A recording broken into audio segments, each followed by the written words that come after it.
नमस्कार दोस्तों, स्वागत है आपका विक्रम क्लासेस पर हिंदी के महत्वपूर्ण प्रश्नों के साथ में। तो चलिए शुरू करते हैं अपने पहले क्वेश्चन से।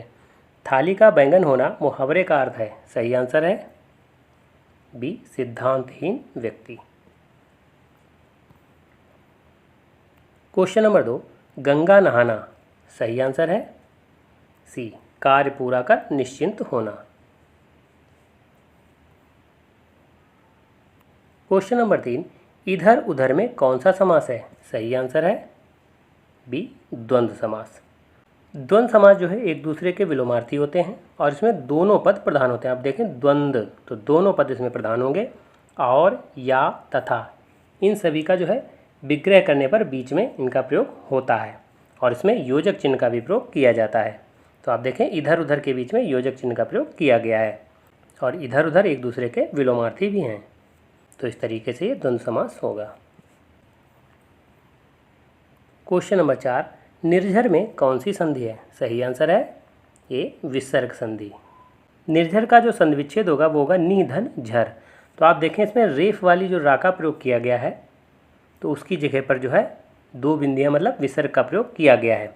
और आसान शब्दों में समझें, जिन शब्दों में बीच में रेफ वाली रा का प्रयोग किया जाता है उनमें अधिकतर जो है विसर्ग संधि होती है। आप देखें निर्गुण, दुर्बल, तो इस तरीके से रेफ वाली रा का प्रयोग हुआ है और इन सभी में जो है विसर्ग संधि है।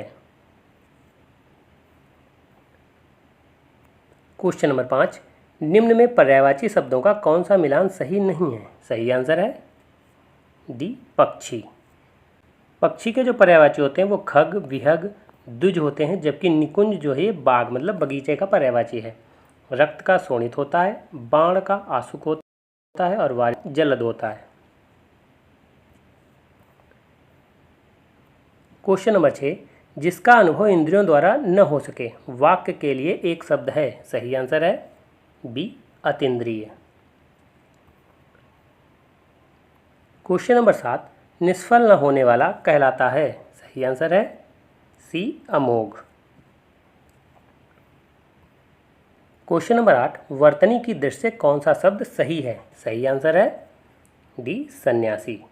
सन्यासी में अंग की बिंदी और आधी ना का प्रयोग किया जाता है। तो इस तरीके से ऐसे शब्दों को ध्यानपूर्वक पढ़ें। क्वेश्चन नंबर 9, विलोम शब्दों का कौन सा मेल सही नहीं है। सही आंसर है ए, दृष्ट। दृष्ट का विलोम अदृष्ट होता है, जबकि शुभ का अशुभ होता है और निवृत्त का प्रवृत्त होता है, लाचार का सशक्त होता है और भाष्य का टीका होता है।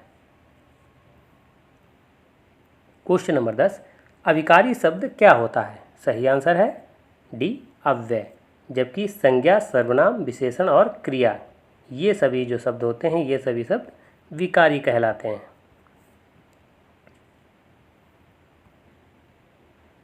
क्वेश्चन नंबर 11, वो आए तब मैं जाऊंगा निम्न वाक्य में किस प्रकार का काल है। सही आंसर है सी, हेतु हेतुमत भविष्य काल। अब वाक्य में देखें वो कह रहा है वो आए तब मैं जाऊंगा, तो जब एक क्रिया दूसरी क्रिया पर निर्भर हो वहाँ हेतु हेतुमत होगा। और चूंकि ये बात कह रहा है कि वो आए तब मैं जाऊंगा तो ये भविष्य की बात कर रहा है, इसलिए ये भविष्य काल होगा। क्वेश्चन नंबर 12, निम्न में अकर्मक क्रिया का उदाहरण है। सही आंसर है ए, सुंदर खेल रहा है। अकर्मक क्रिया पहचानने के लिए यदि कौन का प्रश्न करने पर आपको जवाब मिल जाए तो वहाँ पर अकर्मक क्रिया होगी। अब कह रहा है कौन खेल रहा है तो सुंदर, तो इस तरीके से अकर्मक क्रिया हो गया। अगला वाक्य देखें, कह रहा है वो पुस्तक पढ़ रहा है, ये सकर्मक क्रिया का उदाहरण है। सुरेश खाना खाता है, ये भी सकर्मक क्रिया का उदाहरण है। और शिवम ने कपिल को पैसे दिए, ये भी सकर्मक क्रिया का उदाहरण है। सकर्मक क्रिया में क्या, किसे, किसका प्रश्न करने पर अगर जवाब प्राप्त हो जाए तो वहाँ सकर्मक क्रिया होगी। जैसे वो पढ़ रहा है तो वो क्या पढ़ रहा है, पुस्तक। तो आप देखें इसका क्या प्रश्न करने पर पता चल गया वो पुस्तक पढ़ रहा है, तो इसलिए ये सकर्मक क्रिया है। आप कह रहे हैं सुरेश खाना खाता है, तो वो क्या खाता है, खाना। इसमें भी क्या प्रश्न करने पर जो है जवाब मिल गया है। शिवम ने कपिल को पैसे दिए, तो किसको पैसे दिए, किसको प्रश्न करने पर आपने देखा कपिल को, तो इसमें भी जो है किसको प्रश्न करने पर उसका उत्तर मिल गया है। तो इस तरीके से ये सभी सकर्मक क्रिया के उदाहरण हैं। क्वेश्चन नंबर 13, निम्न में ऊष्म व्यंजन नहीं है। सही आंसर है डी, झा। झा जो ये है ये तालु वर्ण है, जबकि सा, सा, सा और हा तो ये 4 वर्ण जो होते हैं ये ऊष्म व्यंजन कहलाते हैं। क्वेश्चन नंबर 14, योजक चिन्ह के प्रयोग से संबंधित कौन सा सही नहीं है? सही आंसर है सी, और सब। अब आप देखें, मारना पीटना ये संयुक्त क्रिया है तो इनके बीच भी योजक चिन्ह का प्रयोग किया जाएगा। गांव गांव, एक ही संज्ञा शब्द जब 2 बार प्रयोग किया जाए तो उसके बीच में भी योजक चिन्ह का प्रयोग किया जाता है। अगला है रात दिन, तो इनके बीच में योजक चिन्ह का प्रयोग किया गया। जब एक दूसरे के विलोमार्थी शब्द हों तो उनमें भी योजक चिन्ह का प्रयोग किया जाता है। क्वेश्चन नंबर 15, प्रयागराज में बोली जाने वाली भाषा है? सही आंसर है बी, अवधी। अवधी भाषा जो है रायबरेली, लखनऊ, उन्नाव, सुल्तानपुर, सीतापुर, बहराइच, बाराबंकी, तो इन सभी जिलों में जो है अवधी भाषा बोली जाती है। क्वेश्चन नंबर 16, कमल का स्त्रीलिंग शब्द है? सही आंसर है सी, कमिलिनी। क्वेश्चन नंबर 17, कागज किस भाषा का शब्द है? सही आंसर है ए, अरबी भाषा का। क्वेश्चन नंबर 18, संतोष शब्द में उपसर्ग है? सही आंसर है सी, सम। अब आप देखें, सा के ऊपर अंक की बिंदी का प्रयोग किया गया है, तो जिन शब्दों के शुरुआत में अंक की बिंदी का प्रयोग किया जाता है तो उसमें जो है माँ का प्रयोग करके उसमें हलंत का प्रयोग किया जाता है। क्वेश्चन नंबर 19, ममेरा में मूल शब्द है? सही आंसर है सी, मामा, और इसमें एरा प्रत्यय लगा करके इसको ममेरा शब्द बनाया गया है। क्वेश्चन नंबर 20, पर्वत किस प्रकार की संज्ञा है? सही आंसर है बी, जातिवाचक संज्ञा। पर्वत जो है एक जात की बात करा, जबकि व्यक्तिवाचक संज्ञा पर्वत का नाम हो सकता है, जैसे हिमालय है, एंडीज है, राकी है, तो ये सभी व्यक्तिवाचक होंगे चूँकि वो उसका नाम होता है, तो इसलिए पर्वत एक जातिवाचक संज्ञा है। क्वेश्चन नंबर 21, निश्चल निश्चल शब्दों का सही अर्थ है? सही आंसर है ए, अटल छल रहित। तो निश्चल का मतलब होता है अटल और निश्चल छल रहित।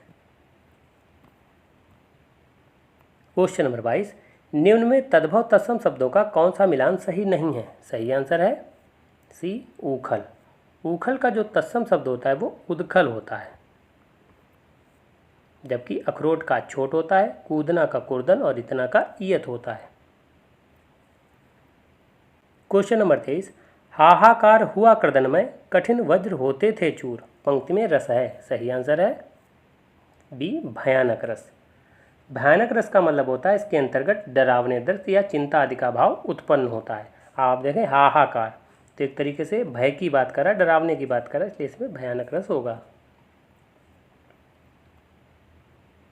क्वेश्चन नंबर 24, यद्यपि का संधि विच्छेद होगा? सही आंसर है डी, यदि धन अपि। क्वेश्चन नंबर 25, निम्न में विशेषण शब्द है? सही आंसर है ए, शक्तिशाली।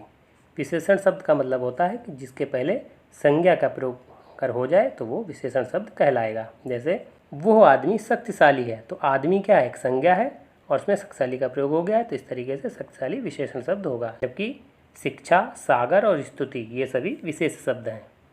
तो ये वीडियो कैसा लगा? अगर अच्छा लगा हो तो लाइक करें, शेयर करें, सब्सक्राइब करें। धन्यवाद दोस्तों।